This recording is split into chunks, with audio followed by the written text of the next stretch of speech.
Hey guys, it's Mayen. Good evening, and I'm here to do a quick tutorial on how to use my ring border silicone mold. And I particularly love this mold because of the cool effect that it has. I experimented on a couple of versions for this today, and I finally got the look that I wanted. And achieved it with a bigger mold. A smaller version is actually in the works. I'm still trying to perfect that. But I wanted to share how to use it, when I come up with a smaller one, or if you purchase the bigger one, this is how I'm going to use it.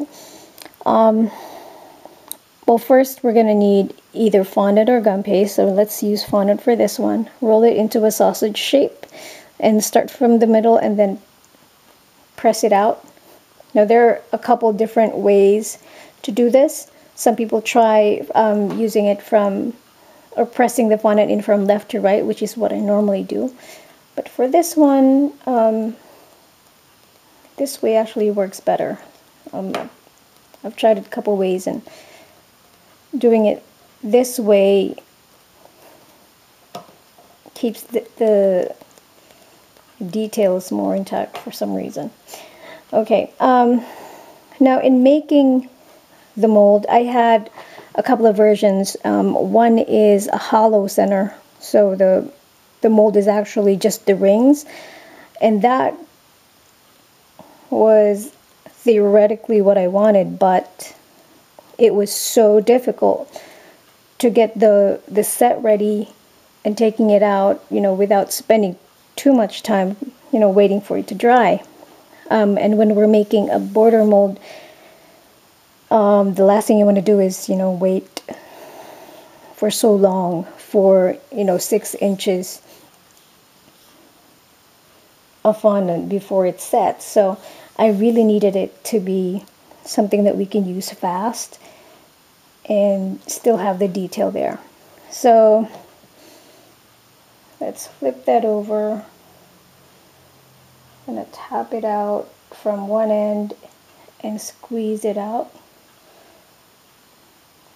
slowly. Alright, so if you've got some extras, you can always use a cutter and take those out, just to make sure that you make it as neat as possible. Now there are a couple ways that we could proceed here. I actually liked the inside area, because if your cake is the same color as the inside, then when you enhance the borders or the rings, you will actually enhance the illusion that the ribbon is going through it. So if that's the same color as this one. So I'm going to show you one way to do it. Now the one that we have on top is what I had shown on Facebook, and is what I had earlier that was sticking on the side of the cake. So I took it out and I laid it flat for you guys to see. So here is something that I had dry a little earlier, and I wanted to show you that we can paint on the sides and enhance the rings. Now if we're just dealing with white and we want to color it metallic, you could proceed with an extract. Vanilla extract is what I usually use if you're starting from white, and then add luster dust and highlighter dust. Tonight I don't have that, so I went to my second choice, which is also good. I use a lot of airbrush color when I paint, and you can always combine your airbrush colors with your luster dusts and highlighter dust. It takes longer to dry. That's why it's my second choice. I'm kind of impatient sometimes when it comes to these things. So as you can see, it takes on color really well, actually. It's just that the waiting time is just, I don't know, with 2 small kids, time is something that we don't have. Alright, so you can see that it covers really well, and you gotta wait for this to really dry, as opposed to using something with alcohol. like vanilla extracts, or some use lemon extracts, it really dries up pretty quickly. Alright, so in this scenario, you can already see that it already pops up. Now, we're going to do two versions. The one we have on top shows you a cinched side of the ribbon going in. I wanted to do it this way because it exaggerates the ribbon and then you can see through. So if you're looking at the side of the cake, you think that you're seeing this part here, when in fact it's not the same. You know, this part is actually part of what we molded, but the illusion is that they're one and the same, and that it's hollow, or that it goes through. Alright, so that's why I wanted the back part. So let's do another version of the ribbon, and let me try and use a strip of fondant. Now you can always enhance the ribbons or the texture of the fabric by using a tool like this, and what do you call it, a textured rolling pin. I got this from Sharon Zambito's website, sugaratproductions.com. She's got tons of great tools over there. So just roll this on your fondant or your gum paste, and then you can see that the fabric, it's starting to look a little more like fabric.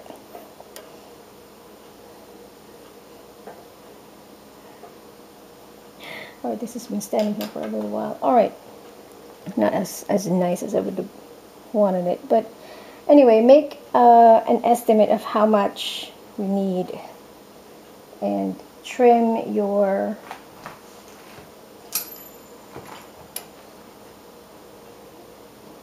the strip, not too much, just enough to fill the space, and then use edible glue in the space, just a tiny bit.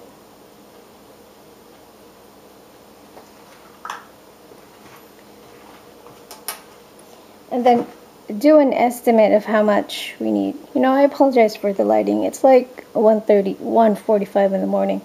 Alright, so do an estimate of this. And it's about probably 1.5 inches or so.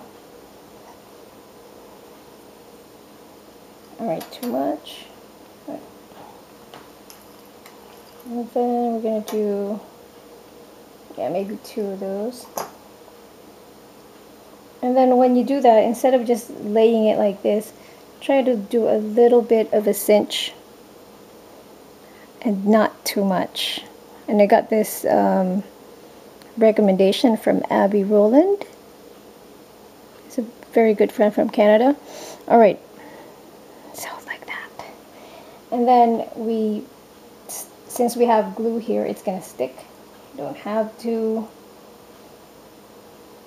overly exaggerate it. That's the effect that we actually wanted for this one. Alright, just a little cinch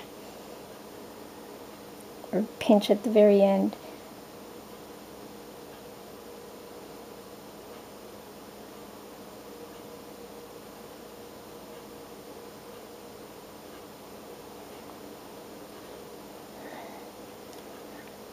Alright. Okay, so that's that. And then now we're going to move on to another version, which is the initial one that we made. And this is, can you see that? Wait a second. It's an actual cake. Oh goodness, I've had this strip standing here for a while. I hope we can still use it. Alright, so this one is a strip of cake. A strip of fondant, and I put the border on the side of the cake, and I'm going to go ahead and paint it. And then you can see the effect of having the same color as the cake when you use it for your molds. having the same color gives it the illusion that it is just a ring. And yet it gives you the stability, I would say, is what I wanted. It enables you to make the molds faster, and it's going to hold its shape. Instead of, I mean, we could have easily made rings and molded them, but they're not going to be as fast to make, and they're not going to be as straight. Or maybe it's just me. It probably is. Okay, so what we're going to do here is, again, do another estimate of that distance, a couple of inches, and then this time try to exaggerate your folds or your cinches. So again, use edible glue and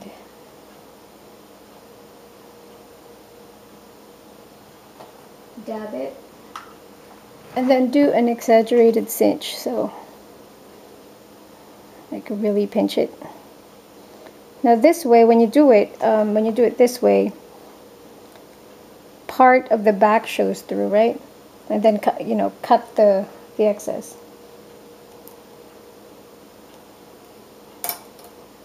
But when you do the exaggerated cinch,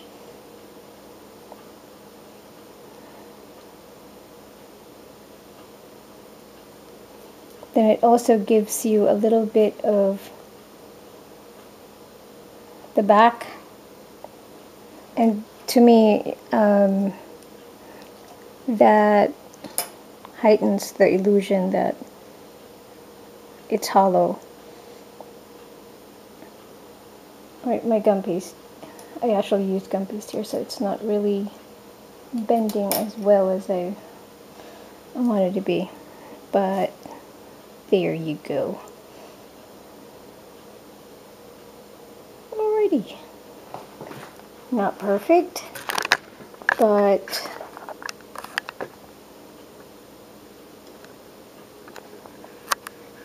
you can see that.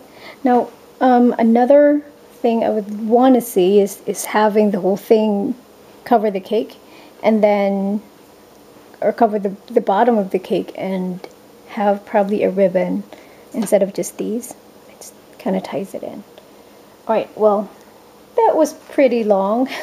Over 10 minutes is excruciating for some people, me included. So I hope you guys got a couple of ideas from this. I am still working on smaller versions of this, but I wanted to share this to you right away. I had a lot of purchases tonight on these border molds, and I wanted to give you guys an idea on how to use it and how to take advantage of the couple ways that you can actually make the illusion that the ribbon is going through. So either cinch it really, really well, or flatten it and make it look like the ribbon is going through it. I hope you guys enjoyed it. Thank you so much to all you guys who continue to support what I do, making purchases and choosing me as the seller. And I appreciate your business so much. Thank you guys. It's 2 o'clock in the morning. I have dozens of petals to finish for my class on the weekend. I'm not complaining. I just need coffee. and I'm good. Alright, so thanks again. And if you do happen to make this or use it on a cake, please show me. I would love to see it on an actual cake. I'm hoping to use it on my next one. Alright, thank you guys, and have a great day. Bye.